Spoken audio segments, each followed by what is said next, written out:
നമ്മുടെ മലയാളികളായ രണ്ട് കന്യാസ്ത്രീകൾ അവരെ ഛത്തീസ്ഗഡിൽ പോലീസ് അറസ്റ്റ് ചെയ്യുകയും നിർബന്ധിത മതപരിവർത്തനം, ഹ്യൂമൻ ട്രാഫിക്കിംഗ് തുടങ്ങിയ വലിയ വലിയ കുറ്റങ്ങൾ ചുമത്തി ജയിലിലടച്ച സംഭവം എല്ലാവരും അറിഞ്ഞു കാണുമല്ലോ. വലിയ പ്രതിഷേധമാണ് ഇതുമായി ബന്ധപ്പെട്ട് പാർലമെൻറ്റിലടക്കം ഉയരുന്നത്. കേരളത്തിൽ നിന്നുള്ള എംപിമാർ ഛത്തീസ്ഗഡിൽ പോയി ഇവരെ ജയിലിലെത്തി സന്ദർശിക്കുന്നു, പാർലമെൻറ്റിൽ വിഷയം ഉന്നയിക്കുന്നു. പ്രിയങ്ക ഗാന്ധിയുടെ നേതൃത്വത്തിൽ പുറത്ത് വലിയ ബഹളങ്ങൾ നടക്കുന്നു. സംഭവം നടന്നത് ഛത്തീസ്ഗഡിലാണ്. കേരളത്തിൽ വലിയ വലിയ പ്രതിഷേധങ്ങൾ. കഴിഞ്ഞ ദിവസം സഭാധ്യക്ഷന്മാരുടെ എല്ലാം നേതൃത്വത്തിൽ രാജ്ഭവനിലേക്ക് മാർച്ചൊക്കെ നടക്കുന്നത് നമ്മൾ കണ്ടതാണ്. സംഗതി BJP കഴിഞ്ഞ കുറേ നാളുകളായി ക്രൈസ്തവ സഭകളെ കൂടെ നിർത്താനുള്ള ശ്രമം നടത്തിക്കൊണ്ടിരിക്കുന്നു. BJPയുടെ കേക്ക് നയതന്ത്രം വിജയം കാണുന്നു എന്ന മട്ടിൽ എത്തുമ്പോഴാണ് ഇത്തരമൊരു സംഭവം ഉണ്ടായത്. ഏതായാലും ഇക്കാര്യത്തിലൊരു തീരുമാനം അറിഞ്ഞിട്ട് മതി ചായ കൂടിയും കേക്ക് തീറ്റയും എന്നൊക്കെയാണ് കർദിനാൾ ക്ലിമിസ് കഴിഞ്ഞ ദിവസം ഈ പ്രതിഷേധ സംഗമത്തിൽ പങ്കെടുത്തുകൊണ്ട് പറഞ്ഞത്. സംഗതി അത്ര പന്തിയല്ല എന്ന് കേരളത്തിലെ BJP നേതൃത്വത്തിന് ബോധ്യമായിട്ടുണ്ട്. ഇത് അറസ്റ്റ് ചെയ്തത് മോശമായി പോയി എന്നൊക്കെ BJP സംസ്ഥാന പ്രസിഡന്റ് ഇവിടെ വാർത്താസമ്മേളനം നടത്തി പറയുന്നുണ്ട്. സംഗതി ഇവിടെ നമുക്ക് രണ്ട് മന്ത്രിമാരുണ്ട്, രണ്ട് കേന്ദ്രമന്ത്രിമാർ. ഒരാൾ തൃശ്ശൂരിൽ നിന്ന് ജയിച്ച് കേന്ദ്രമന്ത്രിയായി, മറ്റൊരാൾ രാജ്യസഭയിലൂടെ എത്തി കേന്ദ്രമന്ത്രിയായി. രാജ്യസഭയിലൂടെ എത്തിയ കേന്ദ്രമന്ത്രി വരികയാണ്. സംഭവം ഇവിടെ ഇങ്ങനെ എന്തെങ്കിലും സംഭവങ്ങൾ നടന്നാൽ ഒരു BJP പ്രതിനിധി എന്നുള്ള നിലയ്ക്ക് നമുക്ക് ചോദിക്കാൻ ജോർജ് കുര്യൻ സാറിലേ ഉള്ളൂ. സാറേ വരണം. സാറാണെങ്കിൽ എന്തോ ഒരു മര്യാദയാണെന്നറിയോ, ഞാൻ എവിടെ നിൽക്കണം, എവിടെ നിന്നാണ് നിങ്ങളോട് ഉത്തരങ്ങൾ പറയേണ്ടത് എന്ന മട്ടിൽ സാറ് വന്ന് നിൽക്കുകയാണ്. വേണ്ട വന്നത് എന്ത് കണ്ട ഞാൻ എവിടെ നിൽക്കണം എന്നൊക്കെയാണ് ചോദ്യം. ഇനി ചോദ്യങ്ങൾ ഓരോന്നങ്ങോട്ട് ചോദിച്ച് നമ്മൾ തുടങ്ങുകയാണ്. ആദ്യം പ്രവർത്തനമാണല്ലോ, സ്വാഭാവികമായും ചോദ്യങ്ങൾ ചോദിക്കും. അപ്പോൾ ജോർജ് കുര്യൻ സാറ് പറയുന്നത് അത് നടപടിക്രമങ്ങൾ പാലിക്കാതെയാണ് ജാമ്യാപേക്ഷ നേരത്തെ സമർപ്പിച്ചത്, അതുകൊണ്ടാണ് അവർക്ക് ജാമ്യം കിട്ടാതെ പോയത്. പിന്നെ അവരോട് ഭയങ്കര സ്നേഹമുള്ള ആരൊക്കെയാണ് അവർക്ക് വേണ്ടി ജാമ്യാപേക്ഷ സമർപ്പിച്ചതെന്ന് പറഞ്ഞ് കോൺഗ്രസിനെ കേട്ട് കൂത്തുന്നുണ്ട് സാറും. ഇതിന്റെ അകത്ത് ഇടപെടുന്നവരെല്ലാം ഒരു കാര്യം കണ്ടുപിടിക്കണം.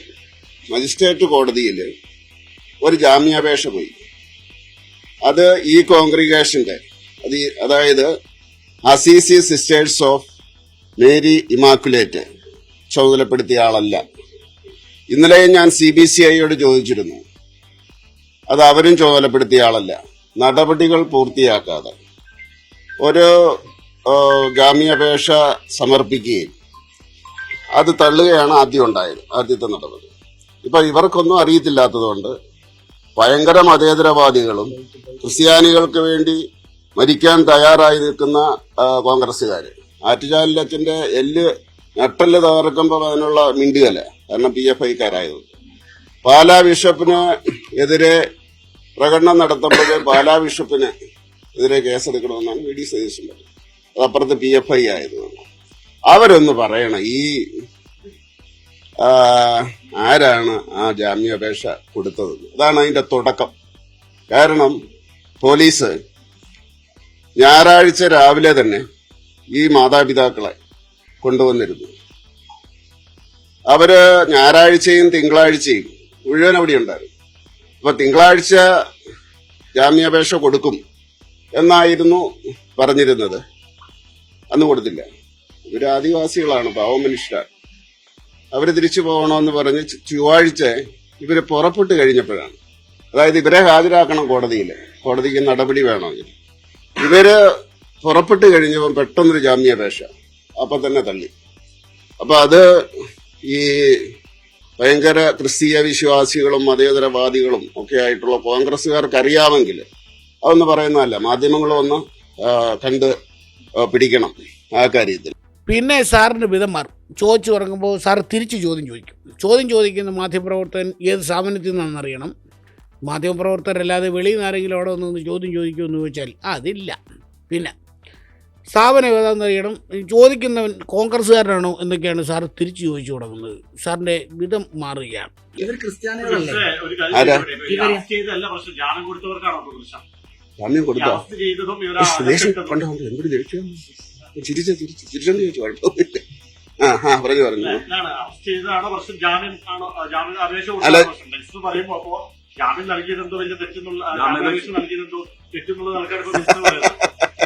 എന്റെ സുഹൃത്തെ, നടപടിക്രമം പൂർത്തിയാക്കാതെ ജാമ്യം കൊടുത്താൽ അപേക്ഷ കൊടുത്താൽ തള്ളിക്കളയും, അറിയത്തില്ലേ? അങ്ങനെ പറ്റിയതാണ്. അതിന്റെ അകത്ത് കോൺഗ്രസ്സുകാരാന്ന് പറഞ്ഞില്ല. കോൺഗ്രസ്സുകാരനാണോ? പേടിക്കണ്ട, കോൺഗ്രസ്സുകാരനാന്ന് ഞാൻ പറഞ്ഞിട്ടേ ഇല്ല. ഇനി നിങ്ങൾ കാണാൻ പോകുന്നത് തൽക്കാലത്തെങ്കിലും കേന്ദ്ര ഉരുണ്ടുമറിയൻ മന്ത്രി അല്ലെങ്കിൽ വീണിടത്ത് കിടന്ന് ഉരുളുന്ന ഒരു വകുപ്പ് കേന്ദ്രത്തിലുണ്ടെങ്കിൽ അതിൻ്റെ ക്യാബിനറ്റ് ചുമതലയുള്ള മന്ത്രി ജോർജ് കുര്യനെയാണ്. എന്തൊക്കെയാണ് അദ്ദേഹം പറയുന്നതെന്ന് അദ്ദേഹത്തിന് തന്നെ അറിഞ്ഞൂടാ. സാറേ, ഞങ്ങൾ അങ്ങോട്ടാണ് ചോദ്യം ചോദിക്കുന്നത് എന്ന് പറഞ്ഞാൽ പുള്ളി എന്നോട് ചോദിച്ചാൽ ഞാൻ തിരിഞ്ഞു ചോദിക്കും. ഫ്രീഡം ഓഫ് എക്സ്പ്രഷൻ, ഭരണഘടന, ഇതൊക്കെയാണ് പുള്ളി പറയുന്നത്. ഏത് ഭരണഘടന നിലവിലുള്ള രാജ്യമാണെന്ന് പുള്ളി ഇങ്ങോട്ട് ഓർമ്മിപ്പിക്കുകയാണ്. ഞങ്ങൾക്കും അതുതന്നെയാണ് ഓർമ്മിപ്പിക്കാനുള്ളത്. ഭരണഘടനയും മതവിശ്വാസം പ്രചരിപ്പിക്കാനും ഒക്കെ അവകാശമുള്ള രാജ്യത്താണല്ലോ ഇതെല്ലാം നടന്നത്. അതിൻ്റെ പേരിലാണ് രണ്ടുപേര് അകത്ത് കിടന്നതെന്നും സാറൊന്ന് ആലോചിച്ചാൽ കൊള്ളാം. അത്രേ ഉള്ളൂ.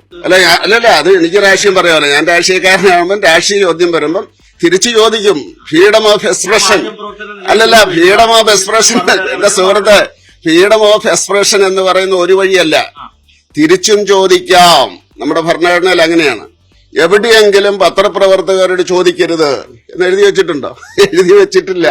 ആ ചോദ്യം ചോദിക്കും, തിരിച്ചു ചോദിക്കുന്നു. അതിന് ദേഷ്യപ്പെടരുത്. നിങ്ങൾ ആദ്യം തന്നെ വളരെ രൂക്ഷമായിട്ടാണ് സംസാരിച്ചത്. അതുകൊണ്ട് ഇത് പിടിച്ചിരിക്കുന്ന കൂടത്ത് നിങ്ങളില്ലായിരുന്നുകൊണ്ട് അതുകൊണ്ട് ഞാൻ പലപ്പോഴും പറയും ഈ ലൈവ് കൊടുക്കരുതെന്ന്.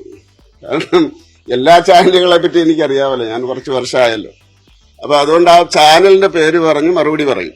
അത് പലപ്പോഴും ചോദ്യം ചോദിക്കുന്നവരുടെ രാഷ്ട്രീയം, ചോദിക്കുന്ന മാധ്യമ രാഷ്ട്രീയം തിരിച്ചു ചോദിക്കുന്നതാണ് ബി ജെ പിയുടെ പൊതുരീതിയാണ്. കാരണം ചോദ്യം ചോദിക്കുമ്പോൾ ചോദ്യത്തിന്റെ മെരിറ്റിനപ്പുറത്തേക്ക്, ഞാൻ ന്യൂസ് സിറ്റിയിലാണ്, ചോദ്യത്തിന്റെ മെരിറ്റിനപ്പുറത്തേക്ക് ചോദിക്കുന്നവരുടെ രാഷ്ട്രീയമാണ് ഇപ്പം ചോദിക്കുന്നത്. ഞങ്ങളൊരു ജനാധിപത്യ വിശ്വാസികളാണ്. അപ്പൊ അതുകൊണ്ട് ജനാധിപത്യപരമായിട്ട് ഈ രാജ്യം അനുവദിക്കുന്ന എല്ലാ കാര്യങ്ങളും ചെയ്യും. ഞങ്ങൾക്ക് ഈ വലിയ പണക്കാരോ അങ്ങനെയുള്ളവരല്ല, ഈ രാജ്യം അടക്കി ഭരിക്കുന്നവരോ അങ്ങനെയുള്ളവരല്ല ഞങ്ങൾ. അതുകൊണ്ട് ഞങ്ങൾ ചോദിക്കും. തർക്കം ഇങ്ങനെ മുറുകയാണ്. ഒരു തരത്തിലും ജോർജ് കുര്യൻ സാർ വിടുന്ന ഭാഗമില്ല. ഫ്രീഡം ഓഫ് എക്സ്പ്രഷന് ശേഷം നമ്മൾ ഇനി കാണാൻ പോകുന്നത് മലയാളം ക്ലാസ്സാണ്. മലയാളം ക്ലാസ് എന്ന് പറഞ്ഞാൽ ഊട്ടി ഉറപ്പിക്കുക എന്നാൽ എന്ത്, അതിൻ്റെ തർക്കമാണ്. സംഗതി ക്രൈസ്തവ സഭകളുമായിട്ടുള്ള ബന്ധം ഊട്ടി ഉറപ്പിക്കാൻ വേണ്ടിയാണല്ലോ ഈ കേക്ക് നിയന്ത്രണവുമായി BJP ഇറങ്ങിയത്. എന്നിട്ടെന്തായി എന്നുള്ള ചോദ്യത്തിന് ഊട്ടി ഉറപ്പിക്കുക എന്ന് പറഞ്ഞാൽ ഭക്ഷണം കൊടുത്ത് ഉറപ്പിക്കുക എന്നില്ലേ എന്നാണ് കുര്യൻ സാറിൻ്റെ സംശയം. നമ്മൾ ആനയൊക്കെ ഊട്ടി ഉറപ്പിക്കുക എന്ന് പറഞ്ഞാൽ ഭക്ഷണം കൊടുത്ത് ഉറപ്പിക്കും. സാറേ, ഊട്ടി ഉറപ്പിച്ചാലും കൊടൈക്കനാലിൽ ഉറപ്പിച്ചാലും മലയാളത്തിൽ തർക്കിക്കാതെ സാറ് ഉത്തരത്തിലോട്ട് വരണം എന്ന് മാത്രമാണ് ഞങ്ങൾ അഭ്യർത്ഥിക്കാനുള്ളത്. ഈ ക്രൈസ്തവ സഭാ നേതൃത്വവുമായി BJPയുടെ ബന്ധം ഊട്ടിയുറപ്പിക്കാൻ മുന്നിട്ട് ഇറങ്ങിയ നേതാവാണ് BJPക്ക്.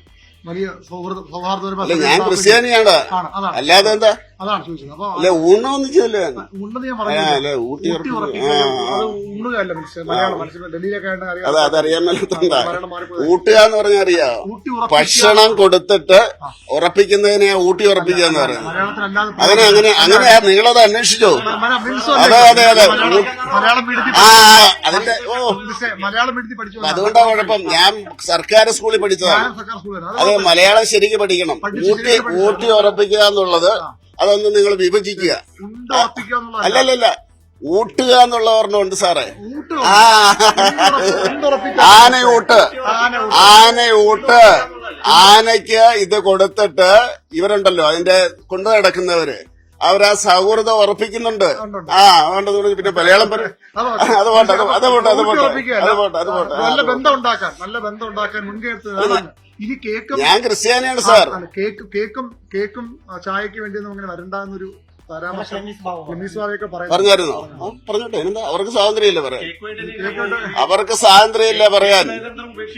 നിങ്ങൾക്ക് കേക്ക് വേണോ? നിങ്ങൾക്ക് കേക്ക് വേണമെങ്കിൽ ഞാനിപ്പോ പറയാം. അവർക്ക് പറയാനുള്ള അവകാശമില്ലേ? മെത്രാന്മാർക്ക് പറയാനുള്ള അവകാശമില്ലേ? കണ്ടില്ലേ, ഇമാതിരി പരിപാടികളാണ്. ഒരു ചോദ്യത്തിന് ഉത്തരവില്ല, പകരം തിരിച്ചു ചോദിക്കും. സ്ഥാപനങ്ങൾ എടുത്തു വെച്ചുള്ള ചോദ്യമാണ്. നീ ഏതാ സ്ഥാപനം? നിന്റെ സ്ഥാപനം മറ്റതല്ലേ. നീ ഏതാ സ്ഥാപനം? നിങ്ങളുടെ സ്ഥാപനം പിന്നെ അതാണല്ലോ. ഈ മട്ടിലുള്ള അടിയാൻ ചോദ്യം ചോദിക്കാൻ വേണ്ടിയാണ് മാധ്യമപ്രവർത്തകർ വന്നതെന്നും അവരുടെ ചോദ്യങ്ങൾക്ക് ഉത്തരം നൽകാനാണ് താൻ വന്നതെന്നും ഒക്കെ മന്ത്രി മറന്നുപോയി. സംഘപരിവാർ പല നേതാക്കളും പറയുന്നത്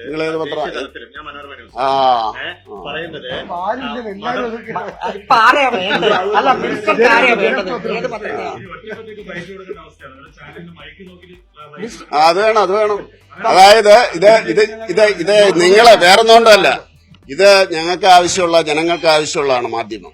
നിങ്ങൾ മത്സരിച്ചിട്ട് നശിപ്പിക്കാനുള്ളതല്ല. അതുകൊണ്ടാ പറഞ്ഞത്. കള്ളത്തരം പറഞ്ഞിട്ടേ അത് നിങ്ങളവിടെ പ്രത്യേകം പറയാം. കൂടെ ഞാൻ ക്രിസ്ത്യാനിയാണ് എന്ന് പറയുന്നുണ്ട്. ഭാഗ്യം. കൂടെയെങ്കിലും അത് പറയുന്നത് വളരെ നല്ലതാണ് എന്നായിരിക്കും മറ്റേ കേട്ടുകൊണ്ടിരിക്കുന്ന പ്രതിഷേധക്കാർ പറയുക. ഏതായാലും പത്രസമ്മേളനത്തിൻ്റെ അല്ലെങ്കിൽ ഈ മാധ്യമപ്രവർത്തകരുടെ ചോദ്യങ്ങൾക്ക് ഉത്തരം നൽകുന്നതിൻ്റെ അവസാന ഭാഗത്തേക്ക് കടക്കുകയാണ്. ജോർജ് സാർ വിടുന്ന മട്ടില്ല. അടുത്ത മാധ്യമപ്രവർത്തകരുടെ ഉപദേശമാണ്, നിങ്ങളുടെ മുതലാളിമാരെ നിങ്ങൾ സൂക്ഷിക്കണം, അവർ നിങ്ങളെ ചതിക്കും. എന്തൊരു ഉപദേശമാണല്ലേ. നിങ്ങളോട് എനിക്ക് സഹതാപമുണ്ട്, പത്രപ്രവർത്തകൻ എന്ന രീതിയിൽ നിങ്ങളോട് സഹതാപമുണ്ട്. പക്ഷെ മുതലാളിമാര് ഇത് കൂട്ടാൻ വേണ്ടി ശ്രമിക്കുകയാണ്. കണ്ടില്ല ഇങ്ങനെ പടവലങ്ങ പോലെ ഓരോന്ന് റേറ്റിംഗ്. ആ ഉപദേശം കഴിഞ്ഞ് ജോർജ് സാർ ഇങ്ങനെ ഉരുളിൽ തുടരുകയാണ്. ഒരു തരത്തിലും പിടിതരുന്നില്ല. എന്ത് ചോദിച്ചിട്ടും തിരിച്ചുള്ള ചോദ്യങ്ങളാണ് മറുപടിയായി വന്നുകൊണ്ടിരിക്കുന്നത്. അവസാനം പറഞ്ഞു, ഞങ്ങൾ ക്രിസ്ത്യാനികളാണെന്ന് ആ പെൺകുട്ടികൾ പറയുന്ന ബൈറ്റുണ്ട്. ഏത് അവർ പറയുന്നുണ്ട്. എന്നിട്ടും എന്തിനാണ് ഇവർ പിടിച്ചകത്തിട്ടത് എന്ന്. അപ്പം ബൈറ്റില്ല ഉണ്ടോ എന്നായി പുള്ളി. ബൈറ്റ് കാണിക്കാമെന്നായി മാധ്യമപ്രവർത്തകർ. ഹിന്ദിയിലുള്ള സംഭാഷണം പുള്ളിയെ കാണിക്കാൻ തുടങ്ങിയ പുള്ളി അയ്യോ എനിക്ക് ഹിന്ദി അറിഞ്ഞൂടെ എന്ന് പറഞ്ഞ് പുള്ളി ഓടുകയാണ്. മതപരിവർത്തനം നടന്നിട്ടില്ലെന്നും ഞങ്ങൾ ക്രിസ്ത്യാനികളാണെന്നും ആ പെൺകുട്ടികൾ പറയുന്നതാണ്. ഹിന്ദി അറിയാലോ? ഹിന്ദി എവിടെ അറിയാം സാറേ? ഇപ്പൊ ഇവിടെ ഞങ്ങളോട് പറഞ്ഞത് പോട്ടെ, ഹിന്ദി അറിഞ്ഞൂടെന്ന്. അവിടെ അറിയരുത്, അറിഞ്ഞാൽ പണി പോവും. ഹിന്ദിയാണേ ഹിന്ദി. അങ്ങനെ കുര്യൻ സാറ് പോയി. ഉള്ളി തൊലിച്ച പോലെയായ കാര്യങ്ങൾ. കേന്ദ്രമന്ത്രിയിൽ നിന്നെങ്കിലും എന്തെങ്കിലും ഒരു കാര്യത്തിൽ പ്രതീക്ഷ കിട്ടും, ഉത്തരം കിട്ടും എന്ന് പ്രതീക്ഷ അവർക്ക് തെറ്റി. ഇതിപ്പോൾ അനൂപ് ആൻ്റണി ഛത്തീസ്ഗഡിൽ പോയണക്കായിപ്പോയി. ഒന്നും പറഞ്ഞിട്ട് കാര്യമില്ല. ഒറ്റ സംശയമുള്ളൂ, ഇങ്ങനെയൊക്കെ സെലക്ട് ചെയ്താണോ ഇവരെയൊക്കെ എടുക്കുന്നത്? ശുക്രിയ.